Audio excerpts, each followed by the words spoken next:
rei de Judá, Nabucodonosor, rei da Babilônia, veio a Jerusalém e a sitiou.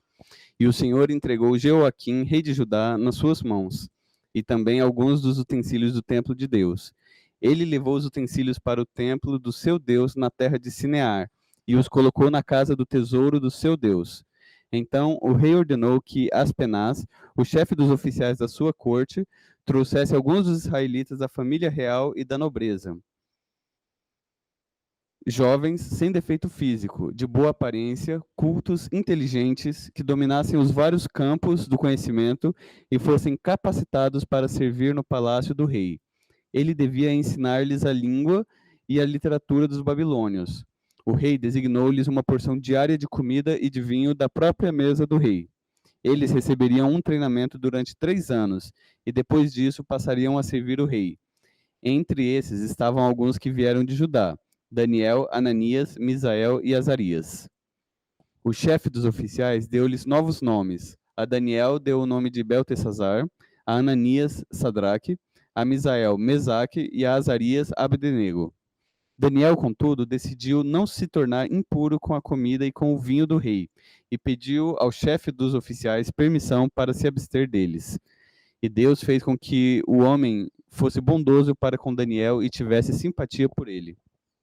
Apesar disso, ele disse a Daniel: Tenho medo do rei, o meu senhor, que determinou a comida e a bebida de vocês. E se ele os achar menos saudáveis que os outros jovens da mesma idade, o rei poderia pedir a minha cabeça por causa de vocês. Daniel disse então ao homem que o chefe dos oficiais tinha encarregado de cuidar de Daniel, Ananias, Misael e Azarias. Peço-lhes que façam uma experiência com seus servos durante 10 dias.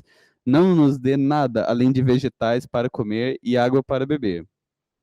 Depois disso, compare a nossa aparência com a dos jovens que comem a comida do rei, e trate os seus servos de acordo com o que você concluir. Ele concordou e fez a experiência com eles durante 10 dias. Passados os 10 dias, eles pareciam mais saudáveis e mais fortes do que todos os jovens que comiam a comida da mesa do rei. Assim, o encarregado tirou a comida especial e o vinho que haviam sido designados, em lugar disso, lhes dava vegetais. A esses 4 jovens, Deus deu sabedoria e inteligência para conhecerem todos os aspectos da cultura e da ciência. E Daniel, além disso, sabia interpretar todo tipo de visões e sonhos. Ao final do tempo estabelecido pelo rei para que os jovens fossem trazidos à sua presença, o chefe dos oficiais os apresentou a Nabucodonosor. O rei conversou com eles e não encontrou ninguém comparável a Daniel, Ananias, Misael e Azarias, de modo que eles passaram a servir ao rei. O rei lhes fez perguntas sobre todos os assuntos nos quais se exigia sabedoria e conhecimento, e descobriu que eram 10 vezes mais sábios do que todos os magos e encantadores de todo o seu reino. E Daniel permaneceu ali até o 1º ano do rei Ciro.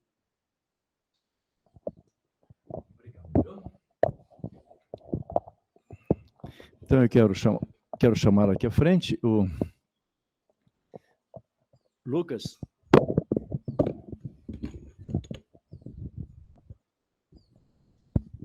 Você quer falar em pé ou sentado, meu irmão? Em pé? Beleza.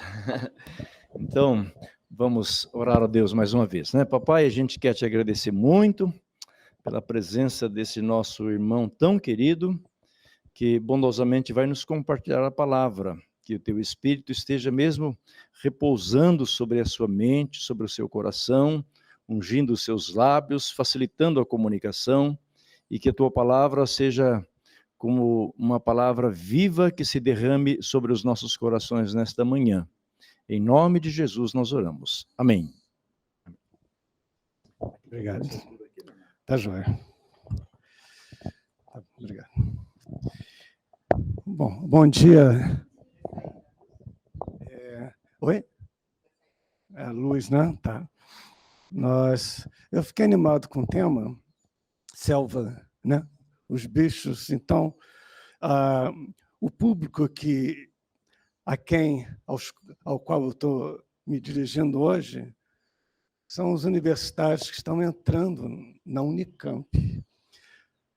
Mas aos dinossauros que estão de fora, vocês podem ouvir também, como quem estivesse ouvindo uma conversa alheia em voz alta, porque Eu creio que dos fósseis vivos aqui, eu sou o mais antigo, talvez, mas é como se nós ouvíssemos, e eu tenho certeza que há uma palavra de Deus para todos nós, independente de quem sejamos essa manhã. Vocês me ouvem aí atrás, tudo bem? Então, e o tema que me foi dado é quem sou eu na universidade? São duas respostas. A primeira, mais simples, eu sou a mesma pessoa fora da universidade. A segunda, mais complexa, a gente vai falar agora. Nós lemos, então, o primeiro capítulo de Isaías, não, desculpa, de Daniel. E Daniel é o nome do meu filho, de um dos meus filhos também, chama Daniel. E aí, esse capítulo é o pano de fundo. Nós vamos fazer algumas correlações, não necessariamente perfeitas, mas a gente tenta adaptar e entender o que eu vou falar, que é o seguinte, é um jovem que sai da sua cultura, que sai da sua casa e vai para um lugar diferente, estranho, longe. E ele é levado a outro país, quando muitos dos nossos bichos vêm de outros países também, né? Eu sei que tem gente que vem de fora, mas a grande maioria vem de outras cidades e chegam aqui, alguns vêm para a Casa da Céu, não sei, né? Tem gente que vem para cá, e é tudo novo, eles estão aqui, alguns, eu sei que pela primeira vez estão numa metrópole. Campinas, embora não seja capital, é uma metrópole. Não sei se você sabe disso. Ela foi elevada à categoria de metrópole. Então, as pessoas chegam na metrópole. Mas, no caso de Daniel e seus amigos, eles são levados, em especial, para um lugar avançadíssimo para a época. E nós temos que entender isso. Eles saem de Israel, lá de Judá, né? E vão para um local que tem um conhecimento, a gente não pode dizer científico, né? Porque a ciência começa lá na Europa, na Idade Média, mas vamos usar esse termo no sentido lato. Eles têm uma ciência assim, muito avançada para a época, e esses jovens de 17 anos, 18, 17, vão entrar em contato com isso. Imagina, né?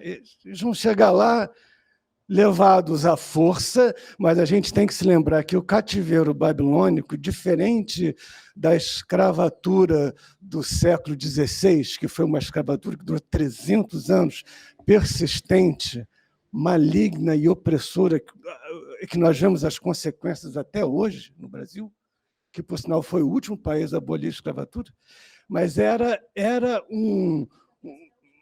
e Campinas, justamente, Campinas foi a última cidade do planeta a abolir a escravatura, né? É um triste troféu, é um desprivilégio. E que ironia, hoje estamos em Barão Geraldo. Mas eles são levados pelo rei Nabucodonosor. Eles não vão acorrentados, eles vão até de uma maneira mais humana para a Babilônia. É lógico que, como todos os cativeiros que aconteceram na época, os exílios, os pobres são largados para trás lá na terra. E é por isso que eles querem só os que estão aptos a trabalhar e a nata da sociedade daquele país que eles estão exilando as pessoas. E aí chega Daniel, 17 anos, num lugar estranho, com seus amigos. E eles chegam num lugar cujo povo, cuja cultura e o saber foi responsável pela invenção da carruagem de guerra, que é o tanque de guerra. Imagine hoje a gente vendo essas cenas lá da Ucrânia e de tantas outras guerras que estão acontecendo no dia de hoje, não é só na Ucrânia, gente. tem mais 7 guerras civis. Esse é incrível o número de guerras, infelizmente. Mas eles desenvolveram carruagens de guerra, barco à vela, foi invenção dos babilônios.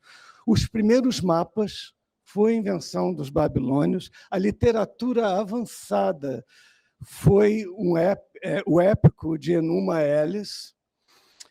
As bibliotecas, a biblioteca da Babilônia era uma biblioteca sofisticadíssima para a época, sofisticadíssima. E eles desenvolveram o primeiro código legal no planeta, que foi o código de, alguém sabe, de Hammurabi. Hammurabi, pela primeira vez, exigiu um código penal. E eles eram o centro da civilização mesopotâmica. Eu estou dizendo essas coisas todas. Não é assim por simples curiosidade, não. Eu quero que vocês tenham o pano de fundo de um menino que é levado de uma cidade do interior, embora aqui fosse uma cidade grande, mas é levado para o centro da cultura planetária, que era a Mesopotâmia, cujo rei, como todo rei do Oriente Médio, da Antiguidade, era um rei temperamental, né? A gente vai... Vocês leiam em casa, e era um rei egocêntrico. Bom, é outra história. Então, e a primeira coisa que nós vemos, uma das primeiras coisas que nós lemos no texto, é que Daniel, a gente pode dizer assim, ele entra, embora o nome não seja universidade, mas ele entra nesse centro de cultura e de ensino, porque o próprio rei falou para o chefe dele, vocês se lembram que ele falou? Olha, pega esses caras, os mais bonitos, os mais fortes, os mais inteligentes, e os de linhagem nobre. Daniel era de linhagem nobre, ele era príncipe, na linhagem de ser príncipe. Pega esses caras e ensina tudo que a gente sabe na Babilônia. Não era astronomia, era astrologia na época, mas é outro assunto também, não é o que nós temos hoje. E eles passavam ali, então eles entraram num tempo de preparação para a universidade, por assim dizer. Não é bem isso, mas é isso, né? Vamos dar uma forçada. Então, é interessante a gente perceber que eles deram um nome novo para Daniel e seus amigos, Beltesazar.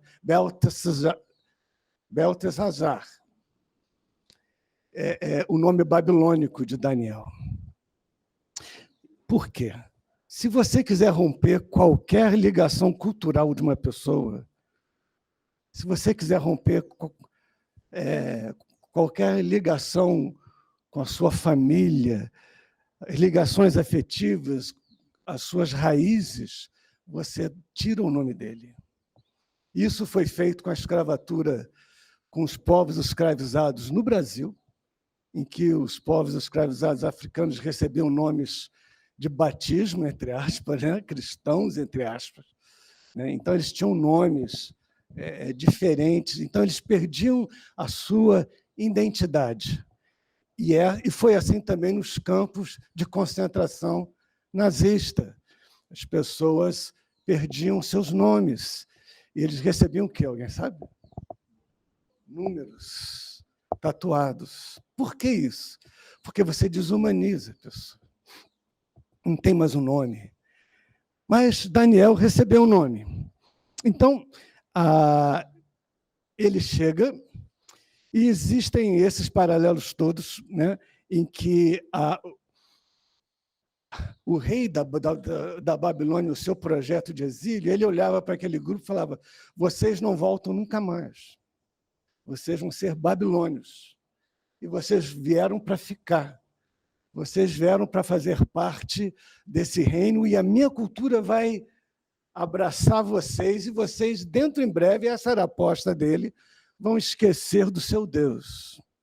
Tranquilo. Né? Então, e Daniel foi levado para lá. E foi, para mim, um dos grandes exemplos da providência divina. Por quê? Porque não fora Daniel levado para lá, os reis magos não achariam onde era o nascimento de Jesus. Mas isso é também outro assunto que nós não temos tempo. Mas foi baseado nos ensinos de Daniel e da tradição hebraica que o próprio Daniel transmitiu aos sábios mesopotâmios e ficou escrito nos livros da biblioteca da Mesopotâmia, que, consultando a biblioteca astronômica, ou astrológica, o nome que você queira, aqueles astrólogos e sábios se lembraram de Daniel 500 anos atrás, falaram, teve um cara chamado Daniel que nos ensinou da vinda do Messias. E eles seguem a estrela. A gente não sabe como é que foi direito, alguns dizem que era uma estrela. Bom, de qualquer forma, eles acharam Jesus. Então, ser usado por Deus, não de maneira neurótica e nem belicosa, em qualquer meio que você esteja, que seja hostil à sua cultura, à sua fé, à sua tradição, não é? Requer alguns pressupostos de maneira peremptória, realmente, como no relato de Daniel. Deus não nos manda a estarmos... Eu vou dar o exemplo da Unicamp, que a gente conhece bem, e dos bichos que ali chegam, e que as famílias crentes, a primeira preocupação é meu filho vai se tornar pagão. Então, filho, tudo que o professor disser lá, você diz que não. Os amiguinhos vão dizer, não vai, é tudo não. Né? Essa é a maneira neurótica de lidar com a coisa. Mas eu vou eu vou dizer 2 pontos essa manhã, só 2 pontos, porque eu sei que o nosso tempo é exíguo, né? Eu falo muito, é por isso que eu escrevo. Porque se eu não escrever, eu fico aqui, vocês vão dormir, eu vou ficar falando. Então, eu vou falar só mais 2 pontos. A primeira coisa, ser usado por Deus de maneira não neurótica, nem belicosa, em qualquer meio, não é só universidade, qualquer meio hostil e refratário ao Evangelho, aparentemente, eu falo aparentemente, porque muitos de nós já vai predisposto a rebater tudo. Imagina Daniel indo para a Mesopotâmia e falou, não, quando aparecer aquele Deus mesopotâmio, não, o Nabucodonosor, não, já vai com ódio no coração. Não é isso. Número 1, viva na dependência de Deus. Eu sei que isso pode parecer um chavão evangélico, a gente aprende isso desde criança. Viva na dependência de Deus, mas não na perspectiva de uma guerra santa ou de uma jihad contra as pessoas que não partilham da sua fé e, no nosso caso, no ambiente acadêmico. No caso de Daniel, no ambiente em que ele fora levado. Nós não estamos numa jihad. Nós não somos chamados a defender Deus nesse nível. Deus não precisa de advogado. Deus sabe o que faz. E eu desconfio que ele seja mais poderoso que nós. Assim, ele sabe cuidar. E nós somos chamados, então, a entrar nesse ambiente, não como para participar de um projeto de dominação cultural. Nós não vamos dominar. O próprio Senhor Jesus falou que nós seríamos, os seus discípulos, seríamos como o que? Alguém sabe? Como lobos? Não, cordeiros no meio de lobos. Não lobos no meio de cordeiros. Nós vamos, não para, como eu disse, não para a imposição dos nossos valores religiosos para pessoas que não compartilham da nossa fé. Não é? Eu diria que a grande maioria. Né? E eu me lembro, na minha própria experiência pessoal, no Rio de Janeiro, o meu primeiro dia na universidade, e eu tinha me convertido há pouco tempo atrás, pouco tempo antes. Eu estava assim, no auge do que a gente chama de primeiro amor, que é o cara que... Eu não saía da igreja, gente, o tempo todo assim, era quinta-feira, reunião de... E foi bom, e é bacana, e é certo. Não é errado, não estou falando isso. Mas quando eu cheguei lá na universidade, para minha sorte, eu já sabia o que esperar e eu já sabia como ia ser. Então, já fui numa de abraçar as pessoas com amor, e não com uma predisposição de dominação. Né? E existem movimentos mais extremados, não é o nosso caso, graças a Deus, de pessoas que falam assim, eu vou aqui, mas eu vou amarrar tudo, vou amarrar demônio aqui, tal, e começa a orar, vou amarrar. Imagina. Então, o que acontece com Daniel, Belsajar e seus amigos? Eles se integram na cultura babilônica. Eles viram Babilônia. Não é possível, ele morou lá 70 anos. Né? Ele virou um babilônico, mas os seus valores raiz, a fé dele não era Nutella, era uma fé raiz, que não foi tocada. Vocês têm o privilégio de ler em casa depois, vão ver que a vida desses meninos na Babilônia foi tudo menos monótona. Tudo menos monótona. Teve um que foi jogado, 3 que foram jogados na fogueira, mas não morreram. Apareceu um quarto anjo lá e o rei Nabucodonosor falou, pô, a gente não mandou matar 3, tem um quarto lá, quem era? E eles saíram de lá. Milagres, assim. O próprio Daniel é lançado na cova dos... Se não tinha um dia tranquilo, que ele falou, vou rever a matéria, né? Hoje com calma aqui para a prova. E ele ficou ali, é lógico que depois ele ficou meio no ostracismo, durante, né, ele morou lá 70 anos, mas ele volta, no final ele volta. Mas note que Deus falou ao profeta Jeremias, que foi contemporâneo de Daniel, na segunda deportação, Jeremias escreve uma coisa muito interessante. Aliás, como tudo na Bíblia é muito interessante, mas, para o nosso caso, é interessante. Ele diz assim, Jeremias 29, assim diz o Senhor dos Exércitos, o Deus de Israel, a todos do cativeiro, os quais fiz transportar de Jerusalém para a Babilônia. Deus permitiu isso. Isso é um nó na cabeça. Como é que pode? Mas Deus fez transportar de Jerusalém para a Babilônia. E qual é o recado que Deus manda para o povo de Israel que está exilado na Babilônia, um lugar onde tem ídolos, onde tem todo tipo de estranhamento cultural e religioso, de coisas que hoje a gente chama de esotéricas, de coisas que até hoje muita gente ainda acha que, por ser antigo, é de alguma valia. Assim, tem gente que fala, eu aprendi isso com os babilônios. Sabe? Então, o que Deus manda um recado para eles? Deus diz assim, edificai casas e habitai-as. Vocês vão ficar aí. Vocês não vão voltar. Vocês vão ficar aí por muito tempo. Edificar casas e habitar. Plantai jardins. Cuida do lugar onde você está. Planta jardim. Ama a sua cidade. E Deus manda outro recado. Comei o seu fruto. Que fruto? Fruto da árvore que você plantou. Come dela. E Deus fala assim, ó, tomai mulheres e gerai filhos e filhas, e tomai mulheres para vossos filhos, e dai vossas filhas a maridos, para que tenham filhos e filhas, multiplicai-vos ali e não vos diminuais. O que quer dizer isso? Gente, relaxa. Né? Criem as suas famílias em paz.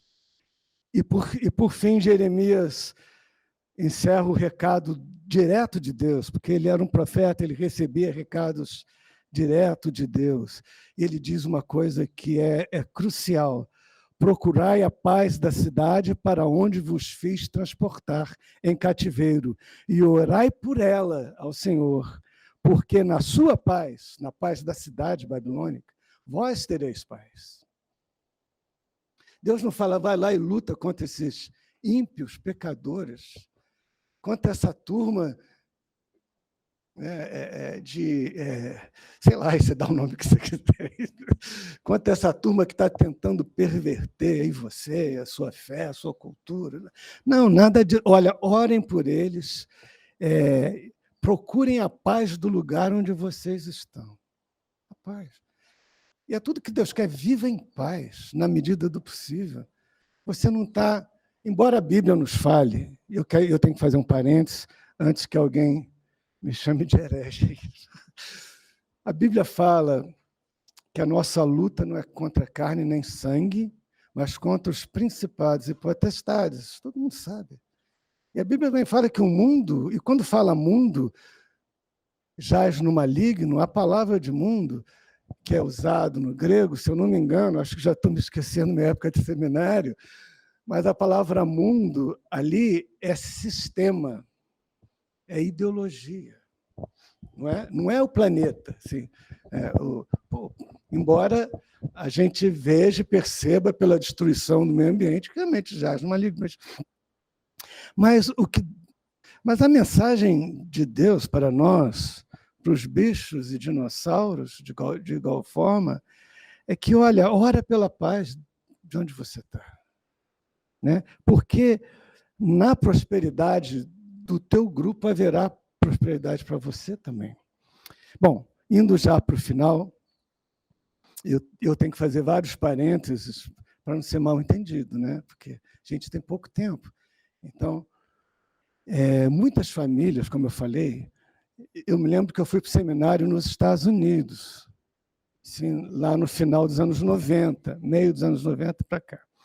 E fiquei numa região que era chamado Bible Belt, ali do o centro-oeste americano, e era extremamente fundamentalista aquele negócio ali. Eu amo a cultura, amo os irmãos, só tive coisa boa lá a meu favor, mas eram chatos pra caramba. Era uma coisa, era um policiamento. Né? E sabe o quê? Eles vinham com uma história, que eu não sou contra, assim, basicamente, mas na igreja falaram assim, meu filho vai para a universidade cristã. Não vai para essas universidades do mundo que vão instilar nessa mente desprotegida dessa criança os princípios marxistas. E nem tinha isso lá. Então, eles criaram um troço de homeschooling, que era, eu vou ensinar em casa, que eles estão pervertendo as nossas crianças. Não vou discutir se isso é certo, se é errado, muita gente aceita, mas foi o ambiente que eu cheguei. E foi o ambiente do seminário, muitas vezes assim. Mas esse medo, meus irmãos, eu entendo, né? Eu entendo. Mas Deus nos chama a uma liberdade que nos causa transtornos e dá trabalho. Eu diria a você que liberdade dá trabalho. O que não dá trabalho é legalismo. Legalismo não dá trabalho. Sabe por quê? Porque a lei já diz, não vai, não faz, não come, e, pelo amor de Deus, não olhe isso. Né? Fechou? Mas a liberdade dá trabalho, porque você tem que discernir. Não é? Segundo ponto, Deus dará sabedoria para lidar com os desafios que virão, como deu para Daniel. Daniel foi um homem, assim, eu admiro muito. Daniel quer dizer, Deus é meu juiz, tá? Deus é meu juiz. Segundo e último ponto, Deus dará sabedoria para lidar com os desafios que virão. Tim Keller, que é um pastor americano, que não é fundamentalista, é um dos caras que eu e minha esposa aprendemos a admirá-lo, presbiteriano, viu? Já tem vantagens, é presbiteriano, autor de livros que dialoga com a inteligência de Nova York, não é assim, então, não é qualquer coisa. E ele escreveu, e eu abro aspas, ele diz assim, sabedoria é saber a coisa certa a fazer em 80% das situações na vida, nas quais as leis da moral não dão respostas claras. Ele está certo? Eu acho que está. Porque quando você sai do seu ambiente e vai para um ambiente totalmente novo e que te disseram, talvez te disseram, não sei, que é hostil e que vão dominar a sua cabeça, que você vai sair de lá pertencendo a um certo partido, seja qual for, e que para você toma cuidado com isso, com aquilo, com aquilo. Tim Keller está dizendo, olha, a sabedoria é saber a coisa certa a fazer em 80% dos casos que não há lei. Quando eu falo lei, divina, tá? Mas o próprio Daniel, quando os babilônios quiseram tocar na essência da sua fé, alguém se lembra daquele evento? Os sátrapas é um nome estranho para caramba. Eu aprendi isso quando era criança na escola dominical. Os sátrapas, não sei o que, os sátrapas eram os sábios babilônios que eram prefeitos de regiões. Então, os sátrapas tinham uma bronca de Daniel, tinham um ciúme, uma inveja mortal, e fizeram de tudo para matar o Daniel, mas toda vez que eles faziam coisas contra Daniel, Deus invertia e pegava mal para eles. Isso, mal, assim, é uma maneira bondosa, porque alguns iam para a cova dos leões, né? E aí, toda vez que quiseram tocar na essência da fé do grupo do Daniel, como eles falam assim, quando passar o rei e tocar a bandinha do rei e tal, vocês se curvem. E eles não se curvaram. É por isso que foram parar na fogueira. Mas quem fortaleceu esses homens? Foi o próprio Deus. Então eu digo a vocês, não tenham medo. Não tenham medo. Deus vai te dar sabedoria, Deus vai te dar forças. E eu diria assim que diferente da Babilônia, o Brasil é um país cristianizado. Eu ponho aspas aí antes que vocês reclamem comigo. Não tem ninguém no Brasil que você chega e fala, você conhece Jesus? Você vai dizer que não conhece. Mas é claro que eu conheço. Né? Mas que Jesus você conhece? Essa é a grande pergunta. Né? Mas todo mundo brasileiro conhece o discurso evangélico, ainda mais nos dias de hoje, que está em voga. Assim.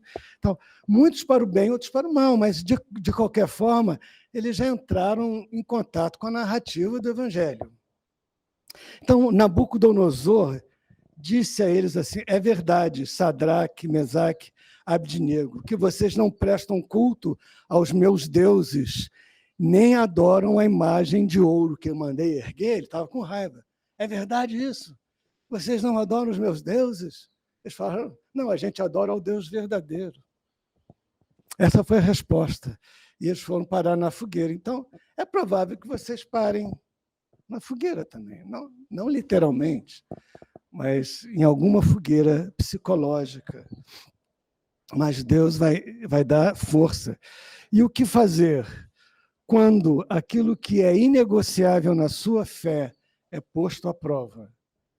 Isso vai acontecer não só na universidade, não só na Unicamp, não só na USP, não só na UFRJ, lá, em todos os lugares que você puser o pé. Né? Vai haver coisas inegociáveis na sua vida. Não existem, então, meus irmãos, fórmulas prontas. Não existem leis. Quando o professor falar que não existe Deus, parágrafo único. Levante e vai embora, parágrafo segundo. Bate o pé na mesa. Não. Isso é um grande problema para os legalistas, eu volto a dizer, porque não é preto no branco. E o legalismo gosta de preto no branco. De coisa. Ó, tá vendo? Peguei esse cara. Ele falou tudo certo, mas esse parágrafo aqui é uma indução, a seja lá o que for. Meus irmãos, o evangelho da graça é o evangelho da liberdade. Não é? Uma vez eu preguei isso numa igreja e uma irmã ficou furiosa comigo. Ela falou, como é que você prega isso? Você não está vendo que tem muita gente nova na fé aqui? Você vai dizer que é o evangelho da graça da liberdade? Eles vão sair no mundo, vão fazer um monte de besteira. Você tem que dizer outras coisas, que o evangelho é lei. Não falou assim, mas foi o que eu entendi. E a liberdade, como eu disse, ela dá trabalho, a liberdade produz vertigem. Por que eu estou dizendo isso? Há umas décadas atrás, existia nos presídios, e eu já visitei presídio no Rio, muitas vezes. Eu tinha esse ministério em Bangu 1 e Bangu 2, os famosos, vocês já ouviram falar, né? Lá do Rio? Bangu 1 e Bangu 2, os traficantes, mais pesado. Mas, antigamente, existia solitária. Hoje em dia é ilegal, né? Não pode. Mas, antigamente, o cara era jogado num quartinho escuro e ficava trancado lá. Ficava um tempão lá. E quando ele saía, isso eu li num relato, eu não vi isso, eu li em outros lugares, mas quando ele saía e era levado para o pátio, ele não conseguia ficar ao ar livre, ele tinha que ir se encostando nas paredes. Sabe por quê? Dava vertigem. Todo aquele céu azul, aquele horizonte, aquela liberdade, aquela vastidão. Então, Agostinho falou, ame a Deus e faça o que quiser. Pronto, agora é que eu estou ferrado mesmo. Né?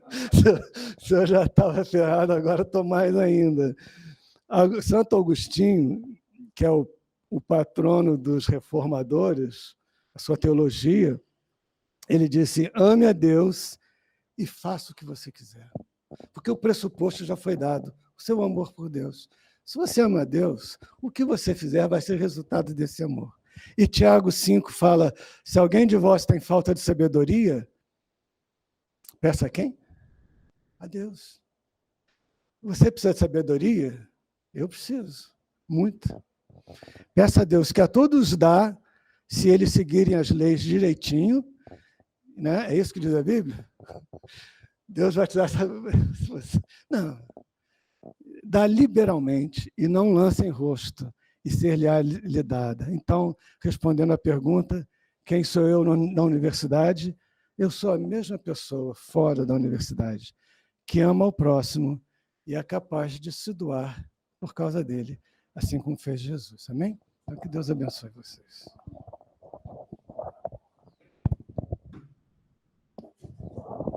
Obrigado. Obrigado, Lucas. Que coisa boa, né? É bom a gente sair assim, sem regrinhas, né? É bom demais. Eu gosto do Evangelho, porque o Evangelho não é regrinha, né? Que você sai por aí e tem uma regrinha. Quando você chega numa situação que não tem a regrinha, você não sabe o que fazer, né? Então, é o amor de Deus que estabelece no nosso coração o que a gente deve fazer e tem que fazer, né? E isso nos joga para uma área de profundo desconforto, né? E parece que é sempre assim que Jesus quer que a gente viva, né? Por isso que ele passou pelo território de Samaria, né? Um ambiente de profundo desconforto. E é para essas situações que Deus nos lança, mas para que a gente seja aquilo que Deus quer que sejamos, né? Que sejamos aquilo que Deus quer que sejamos. Que Deus nos abençoe. Essa garotada, né, Gabriel? Começando aí com tantos desafios, né, que vocês sejam mesmo essas pessoas que andam no caminho de Deus. Que Deus abençoe.